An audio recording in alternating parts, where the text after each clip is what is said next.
Hello सांग माने जय जगन्नाथ।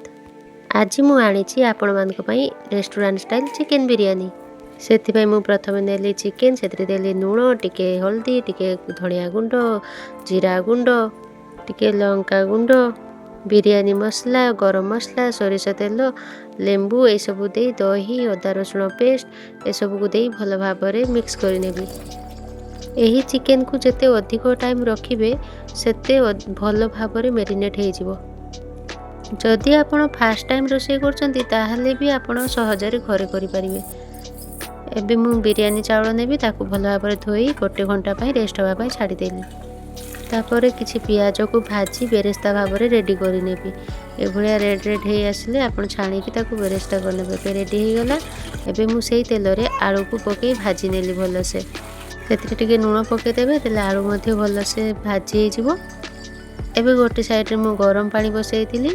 से गरम पानी रे दे देली बिरयानी गोटा मसला ताकू भांगी नेछि आउ चावल देली सोखैथिबा चावल ता ऊपर टिके दे देबी तेल लुण आउ पुदीना पत्र धनिया पत्र ताकू मु 60% कुक कर नेबी।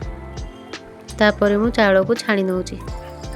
एबे से बेरेस्ता भाजी थिबा तेल रे टिके फुटण पकई देली जीरा अलैच आउ दालचीनी तापरे पियाज टिके देबी अदा रसुण ए सब देकी टिके भाजी नेली। तापर मेरिनेट हेतिबा चिकन दे भल से गोळै नेली आउ 5 मिनिट कवर करी ढांकी देबी। बस एथरे आधा कुक हे जिवो। तापर मु नेक्स्ट पई रेडी कर नेबी। एबे मु रेडी कर नउची दही पानी। सेथरे मु दे देबी टिके ब्लैक सॉल्ट आउ नॉर्मल सॉल्ट देबी। तापर देबी टिके जीरा गुंड टिके लेंबू टिके देबी पानी देन या को भल से मिक्स करि नेबी। तापरे आउ टिके लुण लागला से टिके लुण दे तापरे पियाज कुछ कुछ किना दे देली आउ टिके कुछ कुछ हेतिबा पुदीना पत्र धनिया पत्र पियाज दे गुळै की मोर रेडी हे गला दही पानी। एपोटे मोर चिकन मध्ये हे जाइतला। एबे मु लेयर बनेया पई गोटे डेक्ची नेची सेतरे मु राइस दे देली तळे। प्रथमे राइस देले एथि पई तळे आउ मसला गुडी पोड़ीबनी।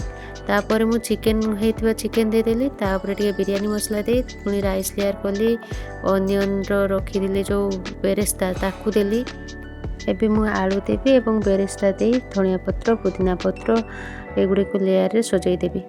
वीडियो टी जदि भल लागु थाए नेक्स्ट रेसिपी कोन आनिबी आपण कमेंट रे निश्चित जणाइबे। घरे ए भलिया बिरयानी खाला परे मार्केट बिरयानी तो भूली जिवे। बेरेस्ता देले ए भलिया लेयर लेयर कर नउची। आपण पाखे सब इनग्रेडिएंट नथिले भी आपण एमिति नॉर्मल ही आपण करि परिबे घरे।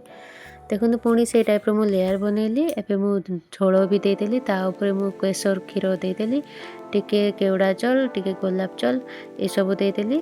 एहा पर बिरयानी मसला मध्ये देतली आ घी पके देली। एबे गोटे अटार डो कर नेछि से अटाटी को मु भल से एयर पास न करिया पई ए भलिया साइड रे दे ताकू कवरिंग करी तापरे ए पत्थरटा रखी ताकू कुक होबा पई छाड़ देली। लो फ्लेम रे एहा को आधा घंटे कुक होबा पई छाड़ी देबी। 10 मिनिट पर खोलिबी। आपण मध्ये घरे थरे ट्राई करंतु एवं केमती हेछि मते कमेंट रे निश्चित जणाइबे। एथि पई मु कोनोसी फूड कलर मध्ये यूज करी नाही। तथापि देखंतु बिरयानी रो कलर केते बढ़िया आसी आ टेस्ट मध्ये बहुत भल हेछि। Restaurant style chicken biryani ready. यदि वीडियो टी भल लागि थाए तेबे गोटे लाइक कमेंट एवं सब्सक्राइब करंतु। Thank you.